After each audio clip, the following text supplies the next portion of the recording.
when you've got that one person that everybody knows is really difficult to work with, and often that person is the one with very specific expertise.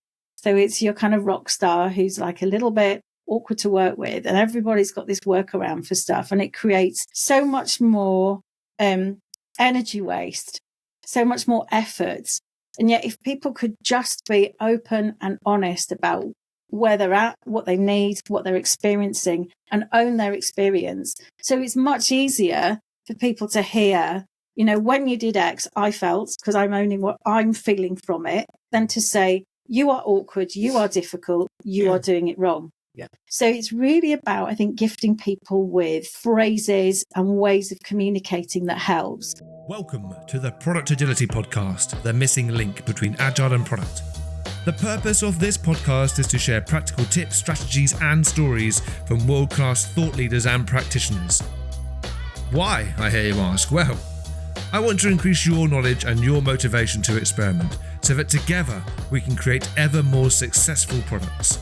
My name is Ben Maynard, and I'm your host. What has driven me for the last decade to bridge the gap between agility and product is a deep-rooted belief that people and products evolving together can achieve mutual excellence. Hello and welcome to the Product Agility Podcast. This is an extra special episode for, well, one major reason. This is the most people we've ever had on an episode at one time. Because today I'm joined by a co-host. Is that okay, Steph? That's okay. Yeah. Steph Ashmore. Steph, who is the producer of the podcast, and today is coming to the front of the microphone to interview Simon and Amanda Cookson from Northern Value Creators. Hello to you both. Hi. Brilliant. Now, before we begin, I think it's worthwhile us giving a bit of me giving a bit of introduction into who you all are. So let's do that, shall we? So since 2016, the team at Northern Value Creators have been coaching technical specialists and experts to become better founders and leaders. Co-founders Amanda and Simon have poured 20 years experience working in tech and education into how best to develop leaders. Their career highlights include founding successful digital startups, leading award-winning customer experience programs, building the UK's first digital bank, and winning and managing multi-million pound digital transformation projects. Husband and wife team Amanda and Simon use a frank and funny look at their own differences and biases to bring to life the different ways we see the world and how we can use this to have better conversations. Sharing insights from neuroscience, particularly the two neurochemicals that influence every conversation, Amanda and Simon Cookson explain how to create a positive impact from any conversation. Amanda and Simon, it's brilliant to have you on the podcast. Welcome. Thank you for having us. Oh, well, no, you've made the time to be here. And I'm looking forward to learning because today's topic is, Steph, what is today's topic? Today's topic is conversations of thriving teams. You mentioned in the intro the two neurochemicals that influence every conversation. I'd love to know what they... So when we are communicating with anybody, there will be two neurochemicals at play. One of them is oxytocin. And when oxytocin is high, we are then in the mood for connecting, trusting. Oxytocin is thought of as the kind of cuddle chemical. Originally, it was thought it was only women that had oxytocin, but it's present in all of us. And oxytocin gets elevated when we share a meal together, when we feel that kind of connection and in sync with others. And then on the other side, we have cortisol, and cortisol is a stress chemical, and cortisol gets elevated when we are irritated, aggravated, triggered. And the more cortisol we have in our system, the more we don't want to play nicely, we don't want to connect, we don't want to share. So when we are talking about these two chemicals with people, delivering training and all the rest of it, talk about flipping our lid, because it's a nice, simple way of thinking about this. So when we able to access our whole brain and do our best thinking, so this is when we have great creative ideas and we know just what to say and we're in flow, we are able to connect to all parts of our brain and access particularly our prefrontal cortex, which is this bit behind our forehead where we do all of our best thinking. And as soon as cortisol gets elevated, as soon as we get triggered or activated, we basically flip our lid, which means that as cortisol increases, we can't access our prefrontal cortex and we're not able to think creatively, have great ideas. And so, people are like, oh, that's a lot of information there, Amanda. Think about this.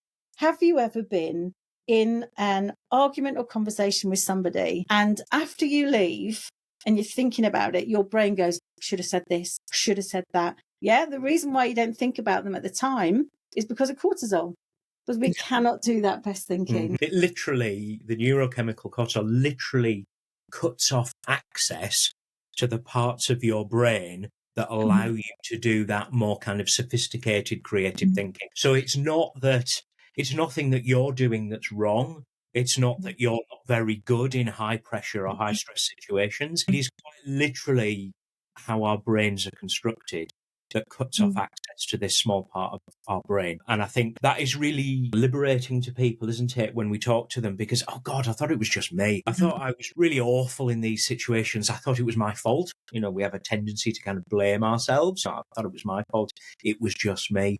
But it's all of it. And this interplay between these two chemicals, this kind of dance, if you like, between oxytocin and cortisol is going on all the time. It's going on in our heads right now. And I think having an awareness of that is really quite liberating to us, because if we're aware of it, we then have a choice. And that's one of the big points we want to get across in our conversation, is that we all have a choice in every single conversation that we're having, whether we want to have the conversation, we want to choose language in a way that increases the oxytocin.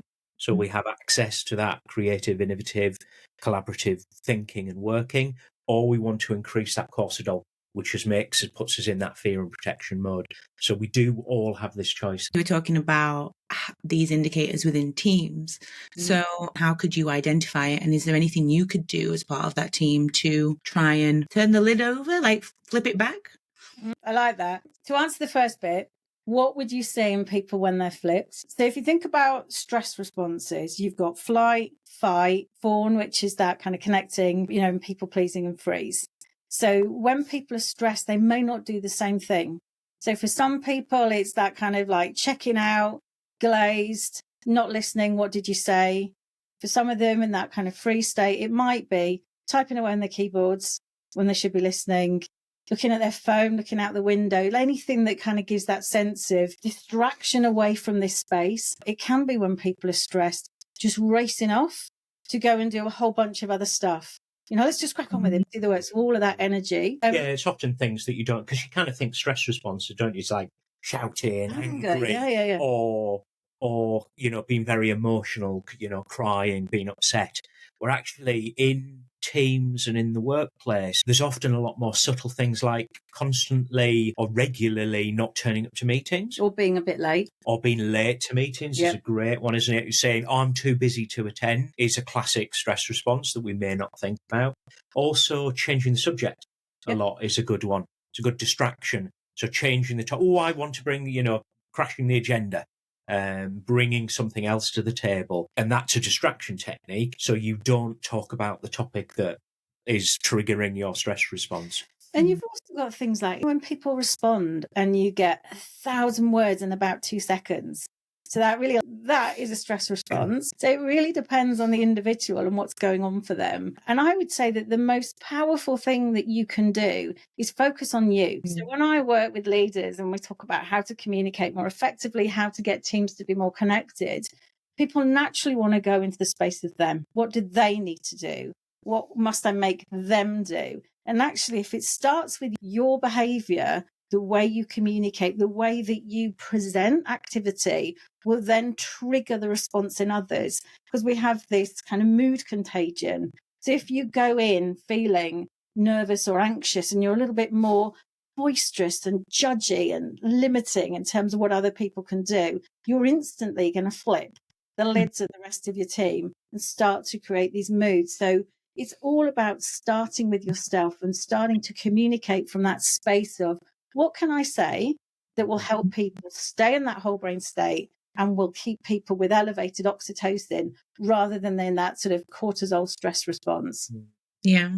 In terms of that practical, what can you do? It's about recognizing that if your natural response to people getting stressed and flipped during, say, a meeting, or you've got people together because you've got something you need to achieve. Maybe it's some sort of planning meeting or where decisions have to be made. I think a lot of the time our instinct is to kind of plow on, to reckon, oh God, they're behaving a bit weirdly. They're not really contributing. They seem a bit disengaged, but I'm just going to, plow on because we need to get this agenda done. We need to make these decisions. It's been hard to get everybody together. So I'm just going to continue. Actually, if everyone's in that flipped state, so therefore cannot access their more sophisticated thinking functions. So you are literally, 10? 10 IQ points. Yeah. Although I saw some recent research, and again, it depends on the individual. So it can be up to 25 Right. IQ points, Yeah. which for some people is going to make a huge amount of difference. You're in this state, and it's not something that is your fault that you need to feel shame about, because actually it's an ancient defense mechanism that cuts off our higher brain functions, which is telling us, just get out. Just get out, because there's a tiger over there and it's about to eat you. So don't think about it. Just get out. So what the best thing you can do is actually recognize that people are literally more stupid. They're definitely not their best selves. They're not doing their best thinking. So instead of plowing on with the agenda, reprioritize the agenda and put at the top of the agenda, getting everyone to feel a little bit less stressed. And if I can chip in as well, in this state, people are more reactive. So, people are more likely to jump down each other's throats. People are more suspicious. Your negativity bias goes up. So if you are trying to discuss something really contentious and people are in this state, the best thing that I advise people to do is actually to stop. And I think that too often we think, right, we've booked this hour, we've got to work through. So it's not just about sticking with the agenda. It's also, I think, being brave enough to say, right, it looks like this is creating quite a bit of heat and spiciness in our thinking. Why don't we all just take a break? Yeah, why don't we come back to it tomorrow? Why don't we go for a walk and then come back? Because by giving people that opportunity to stop and have a break, you can then help them get back into that whole brain state, which is what you want, because that's what our best ideas communicate the best and want to share and connect and work well together. One of the things I want to really pick up on was the point you said about modeling the behavior. Now because this is something in delivery management, program management, like at that level, right, where you're working with a team, but you've got the constraints of the organization above you and you're trying to work with a team maybe on the same level, and it can feel really hopeless in that level. Like you can't affect change. Maybe the reason why people are so stressed is because the organization's it's that kind of environment. But as that team coach, team leader, delivery manager, project manager, whatever, you can actually model the behavior, and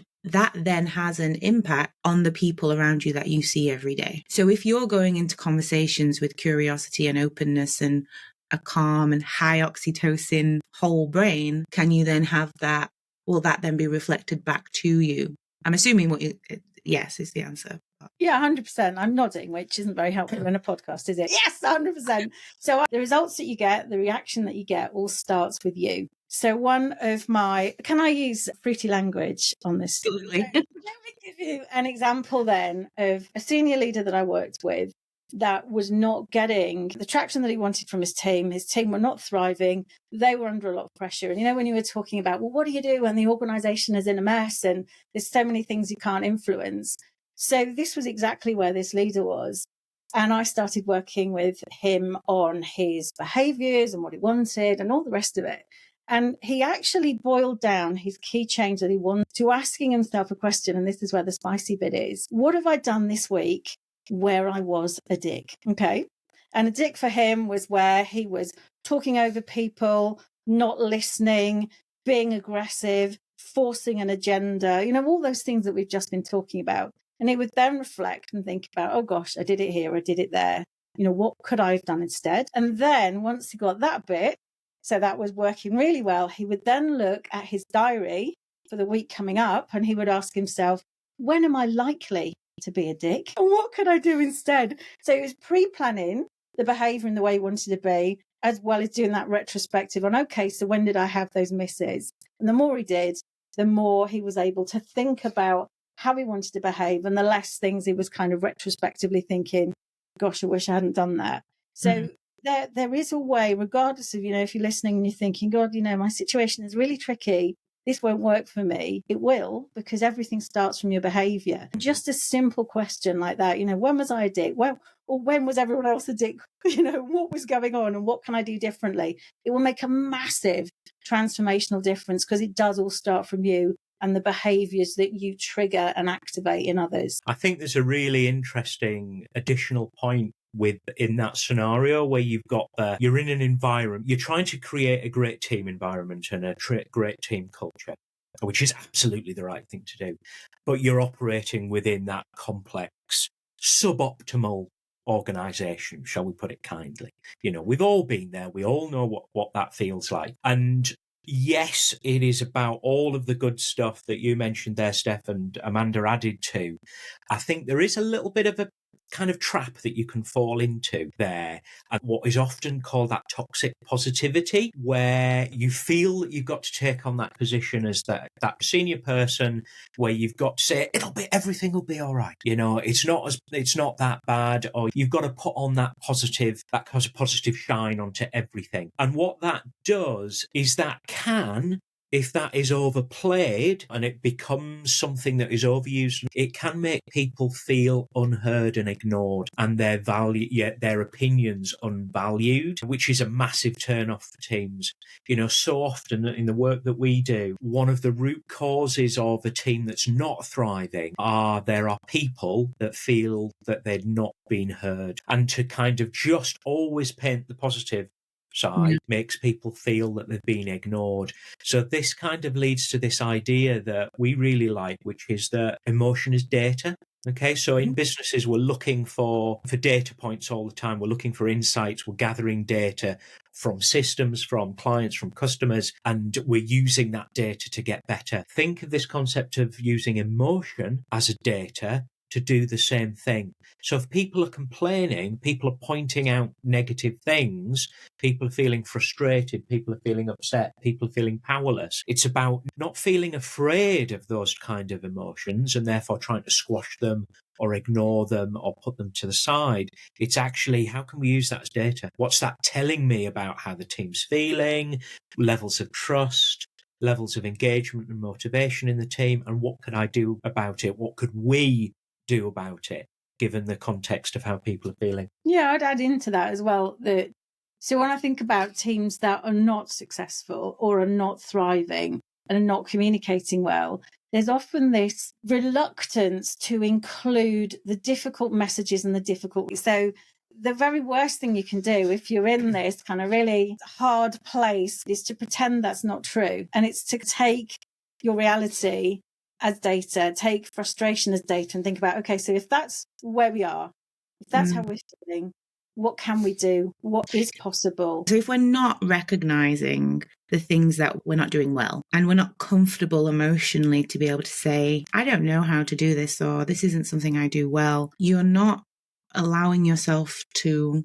learn. So by creating that environment in which people can say, it's fine that I don't know how to do this. And I suppose it gets very difficult when we start to look at our emotional side. And if it's a lot harder to say, I don't know how to self-reflect and be self-aware than it is to say, I don't know how to use Excel. These are different things. And I suppose the difference is when it becomes more personal.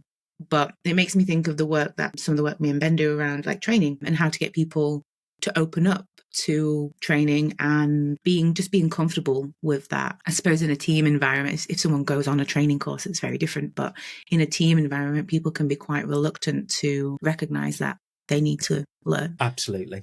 Yeah, and I was going to say that I think there's a really high cost in teams. But when you've got that one person that everybody knows is really difficult to work with, and often that person is the one with very specific expertise. So it's your kind of rock star who's a little bit awkward to work with, and everybody's got this workaround for stuff, and it creates so much more energy waste, so much more effort. And yet if people could just be open and honest about where they're at, what they need, what they're experiencing, and own their experience. So it's much easier for people to hear, when you did X, I felt, because I'm owning what I'm feeling from it, than to say, you are awkward, you are difficult, you are doing it wrong. Yeah. So it's really about, I think, gifting people with phrases and ways of communicating that helps. And I think we're talking now about self-reflection.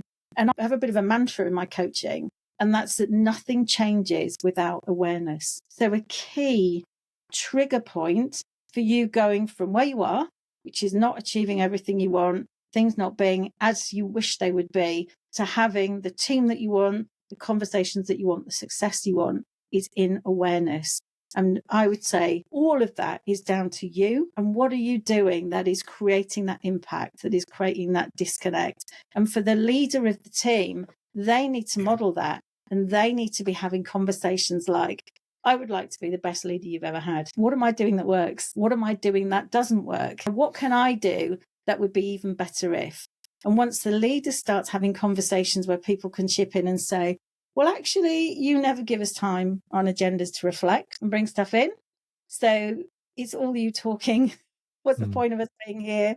We'd like to contribute to. As soon as you can have those kind of conversations, it makes it really easy for everyone else to start having those conversations. So that modeling and leading is really important. But is there not a huge hurdle to overcome just to get to that point? Because I can think of 10, 15 leaders, senior managers I've worked with the last 20 years that have absolutely decided to do something like that and just spooked everyone and actually sent things in the opposite direction.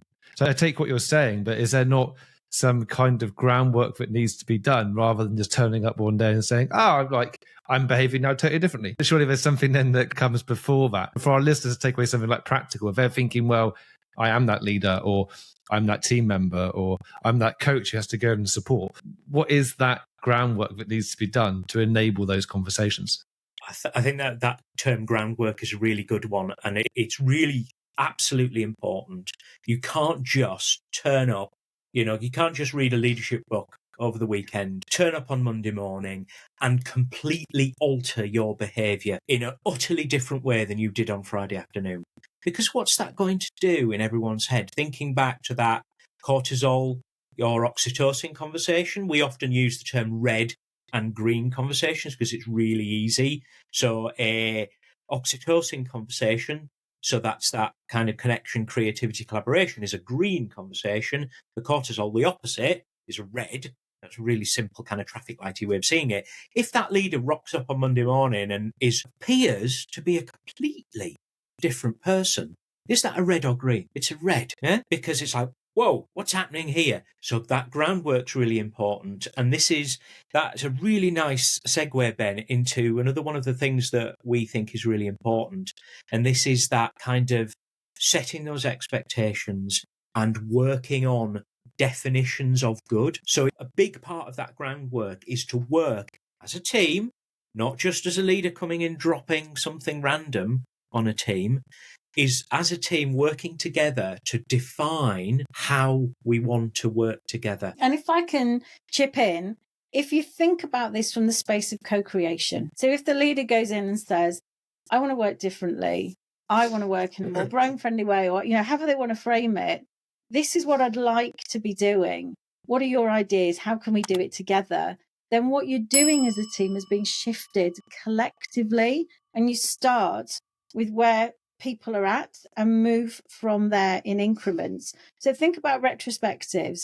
That's about reflecting, isn't it, on what went well and what would be even better if. And it's just using that language then about all aspects of the team, from how we run our one-to-ones to how I lead you, to how we dish out training and development, to how much progress and learning do you think you're making. If every conversation starts to become framed in that way, and you do it from that space of co-creation, that initial discomfort will move into comfort and familiarity. And what you also have to bear in mind is that for each individual, they are on their own individual journey. So for some people, being asked, how would you like me to be a better leader, will be the scariest question they've ever been asked, and they will have no comfort at all in answering that. And for other people, they will lean in. So there's a huge movement now going on in those kind of key thought leaders about the future of leadership, which is around personalised leadership. So as you manage each individual, you think about what does that person need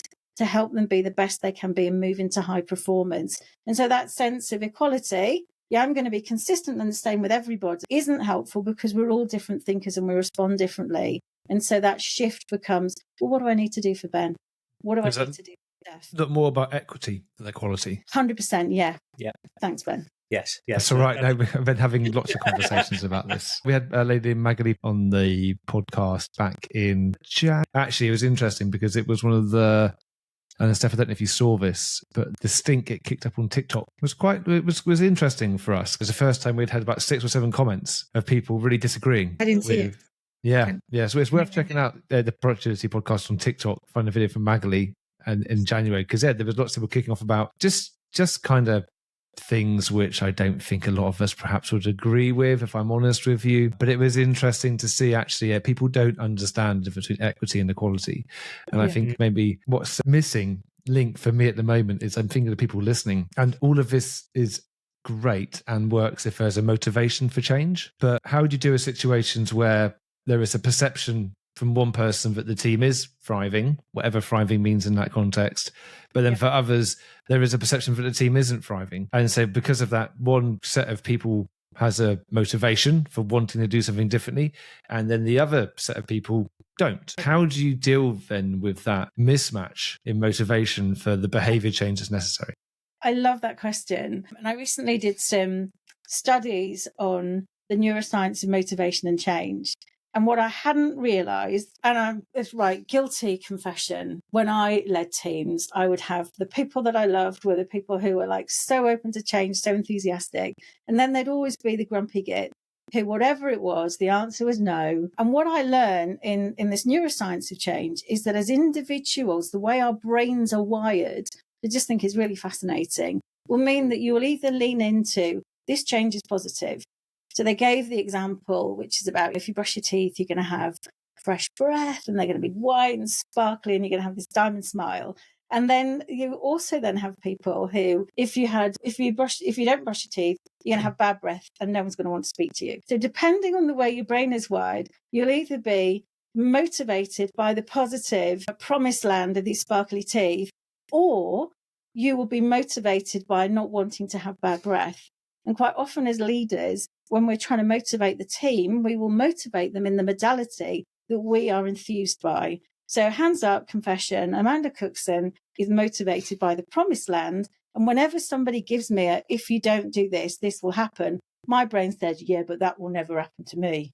So I'm literally not interested. It bounces off me. And so I think that when you have individuals who are saying, I'm not motivated by this change, I'm not excited by this change, what we often do is we don't want to speak to them, we avoid them, it makes us feel uncomfortable. And what we actually need to do is lean in and be curious and say, okay, well, tell me what's going on for you. What is it about this change that you think isn't needed? And really listen, because the more you listen, the more you understand, the more you discover and expand, you will start to get, there may be an aspect that they feel is absolutely brilliant. There may be something that they're worried about in terms of that change that they'll lose. And you can start to frame that change in a way that creates connection for everybody. Because one message will not land for everyone. And that was something that before I did that study, I really didn't realise. I just thought some people were difficult and some people were not. That then brings back to the equity and equality thing, because often when we're going through change, if there's like some sort of strategic change that's going on within an organisation, there is an overwhelming priority to standardise the communication. So everybody is told the same thing in the same way at the same time, because that is fair and that is equal. So therefore, that's the right thing to do. Actually, what the neuroscience is telling us is that, no, you need different messages for different people and do that personalised communication through.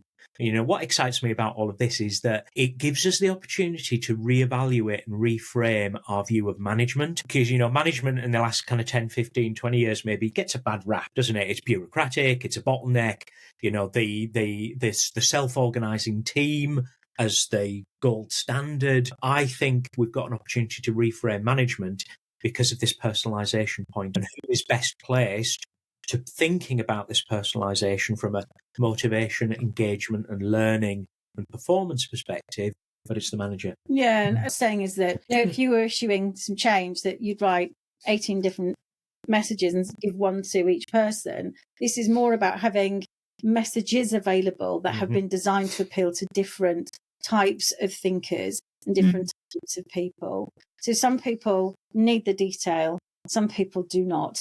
Some people need the context and the why behind it, some people do not. And it's really being mindful of that, because I think if you've got people who are really not leaning into a change, it will be because there's an aspect of it that they don't understand and that hasn't been communicated effectively with them. And I think to kind of go back to Ben's point on the groundwork and the hurdles, so before we even get to that point, we're talking about personalized leadership. I think is a fantastic way of putting it. And we mentioned really early on that we need to know the individual, but that takes time. And I think the core, in many organizations, the core crux of the problem is not having value in things like coaching. And they're only focusing on that managerial aspect of how much are you putting out, how much work are you getting done, rather than are you taking time to have a one-on-one with your team to understand that person, so you can then understand whether they're a positive or a negatively motivated person.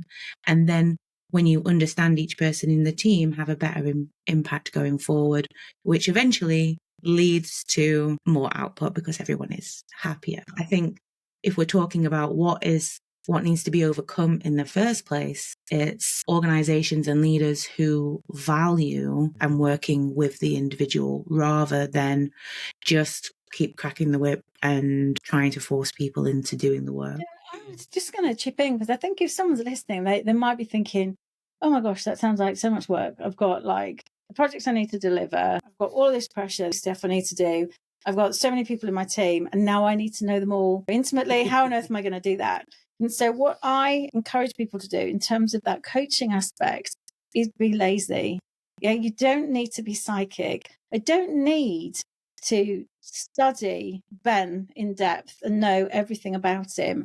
I just need to ask him questions. And the more questions you ask, the more the individual will tell you everything you need to know. So this isn't about people writing, lengthy dossiers on each person. It's actually about taking the time to just ask questions, be curious, and to understand the other person rather than to tell them stuff. Let's think about what we were talking about today, the conversations that thriving teams have. Actually, one of the most important things that a thriving team does is they don't talk at all. They listen. And listening is one of those things, well, we all know how to do that, don't we? It's just something we do. It's instinctive. We just do it.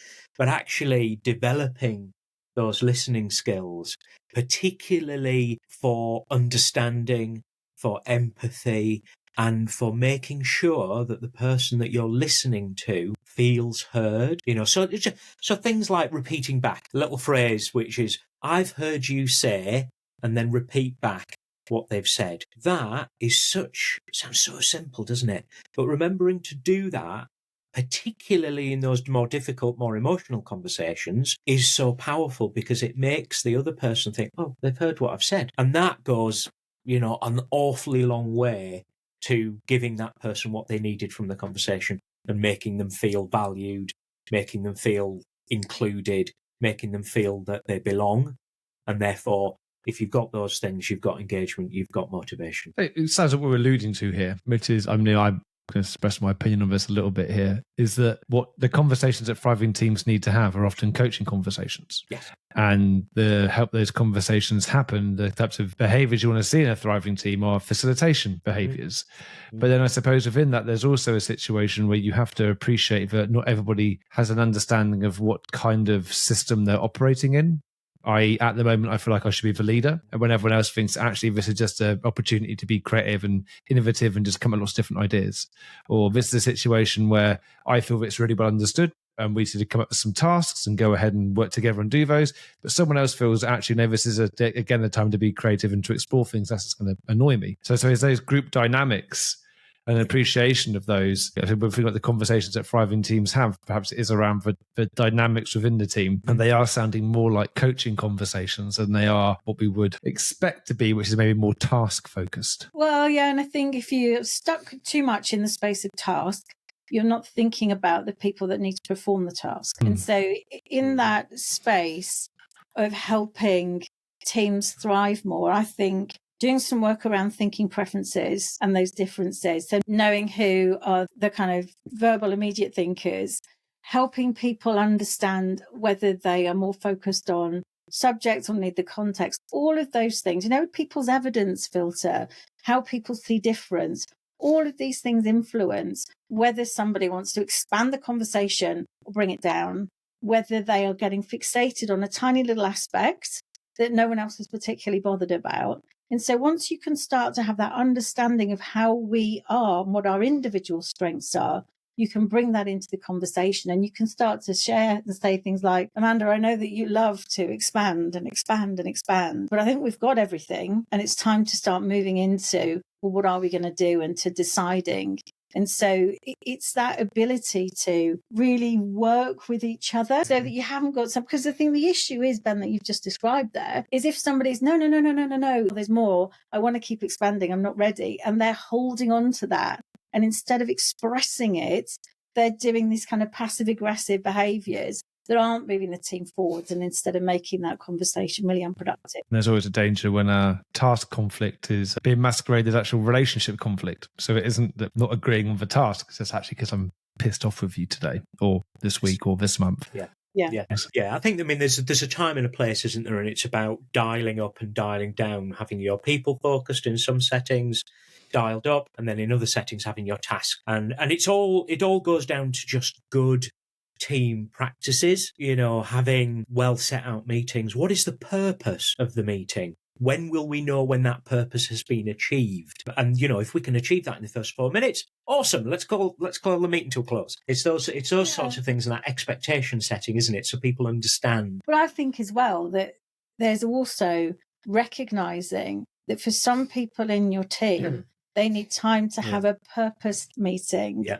And so if you dictate too much and restrict the conversation too much, then although that will make the task focused people really delighted, it will leave the more relational context people frustrated because there's more that they want to say and share and talk about. So again, it's having that outlet, isn't it? To say, look, okay, there's something we need to decide. And, the business has said we've got to make this decision by 3:00 this afternoon. So therefore we've got this constraint. So what we need to do is focus on that to meet that constraint. But what we'll do is we'll get back together at a later time and have a more expansive discussion about the topic, which will then maybe be able to build in later or influence the decision making later on. So it's not forgetting those needs, but it's right time, right place. Yeah. We're going to have to bring this episode to a close, aren't we, Steph? Yes, I was just about to recap a little bit. We've mentioned about indicators of a thriving team. We're looking for teams that listen, teams that know one another. You need a little bit of time for that. And new teams or teams that are constantly changing are possibly going to struggle with getting some of these points in.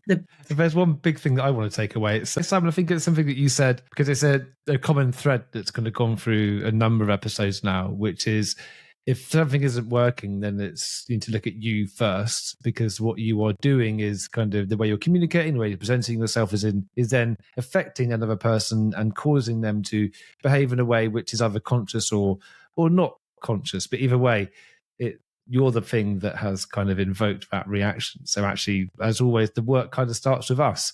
And there's so much that I would love to keep on talking to you about.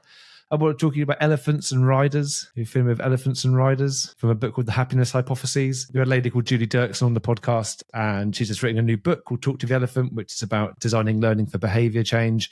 And it's all based around this idea that the rider is our conscious thought, the elephant is everything else. And we spend too much time thinking that we can talk to the rider, when actually we need to talk to the elephant, because it's the elephant that controls our behaviours, not our conscious thought. Because like you were saying, Amanda, just relating the same logical argument to everyone, you'd think, oh, everyone's going to get on board with this. But unfortunately, whilst our conscious minds may be aligned to understanding of a logical argument, all of our elephants are different. and they're all going to be trying to put us in different directions. There's so much more we could have spoken about, but I really thank you for coming on and sharing your insights with us all. If people want to find out more about both of you, would LinkedIn be a good place, or is there somewhere better? No, LinkedIn is great. We're really active on LinkedIn and try to approach LinkedIn from that perspective of generosity. So we're always sharing, we're always asking, we're always listening. So yeah, connect with us on LinkedIn and join the conversation. Awesome. Well, we'll make sure that your profiles are in the show notes, and you're going to be coming back for another episode where I believe we'll be talking about leaders and growth conversations. So a thread running between some of the things that we've spoken about today and the next episode. So we look forward to welcome you back. Well, for everyone that's listening, it'll be in a week's time. But for Steph and I, it'll be in about 2 minutes. So thanks, everyone. Yeah, thank you for coming. Thank you, Amanda and Simon again. Thank you, Steph. Thank you all for listening. We'll be back again next week.